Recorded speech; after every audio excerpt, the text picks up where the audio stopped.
আসসালামু আলাইকুম, সবাইকে রমজান মোবারক। যেহেতু রমজানের আর বেশি দিন নাই, তাই রমজানের বাজার করতে চলে আসলাম। তো এখানে দেখতেই পাচ্ছেন খেজুর, এবং তার সাথে আমি গরম মশলা নিচ্ছিলাম, কারণ রমজানের আর বেশি দিন নাই। তাই রমজানের আগে আমি সুন্দর করে গরম মশলাগুলো রেডি করে রাখবো। রেডি করা থাকলে এগুলো কিন্তু অনেক ভালো লাগে। তো এখানে প্রাণের এই ধনিয়া পাতার সসটা আমি নিয়ে এসেছি, মাত্র কিন্তু 90 টাকা নিয়েছে।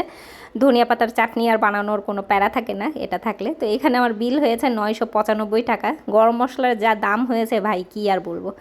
আচ্ছা, অনলাইনে সরিষা তেল অর্ডার দিয়েছি, সেটা আসতে একটু 2-3 দিন লেট হচ্ছিল। তাই আসলে আমার তেলটা প্রয়োজন ছিল, তাই দেখলাম একটা ভাইয়া তেল বানাচ্ছে। তো এখান থেকে আসলে আমি 1 কেজি তেল নিলাম। কখনোই আমি এরকম টাইপের তেল দেখিও নেই এবং নেইও নেই, তো ভাবলাম যে থাক 1 কেজি নিয়ে দেখি কেমন। তো কেজি নিয়েছে 290 টাকা। বলছিল যে 1 নাম্বার, বাকি আল্লাহ ভরসা। এই যে দেখতেই পাচ্ছেন কত সুন্দর করে সরিষাগুলো পড়ছে।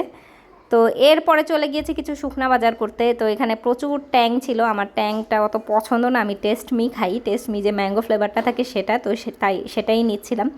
তো এখান থেকে হলুদ মরিচের গুঁড়া দেখছিলাম, এবং ডাবলি তো অবশ্যই প্রয়োজন। ডাবলি নিলাম 1.5 কেজি। আর আমি ছোলা খাই না, আমার বাসায় কেউই ছোলা খায় না, তাই ছোলাটা নেওয়া হয় না। তো 1.5 কেজি ডাবলি নেওয়ার পর কিছু শুকনা জাতীয় খাবার দেখছিলাম। তো এখান থেকে আম্মু বলছিল, আম্মু বলে স্পি নিবে। বাট আম্মুকে আমি বললাম যে মা, স্পিটা নিও না, কারণ স্পিটা অতটা ভালো না। টেস্ট মি এটার থেকে কিন্তু একটু হলেও বেটার। তো এখানে টেস্ট মি দেখছিলাম যে ওনাদের কাছে আসলে টেস্ট মি নাই, তো ওনারা বলছিল স্পি। তো স্পির এই ম্যাঙ্গো ফ্লেভারের প্রাইস চেয়েছে 280 টাকা। তো আম্মুকে বললাম না, এটা নিও না, টেস্ট মি চলো নেই। তো এই যে চলে আসলাম এই ভাইয়ার দোকানে। এই ভাইয়ার দোকান থেকে আমি প্রায় সব সময় সব কিছু নেই। তো এইসবগুলোর ভুসিও দরকার ছিল, তাই এইসবগুলোর ভুসিও নিলাম। তো এই ছিল আমার রমজানের বাজার। আপনারা কি রমজানের বাজার করেছেন? সবাইকে রমজান মোবারক।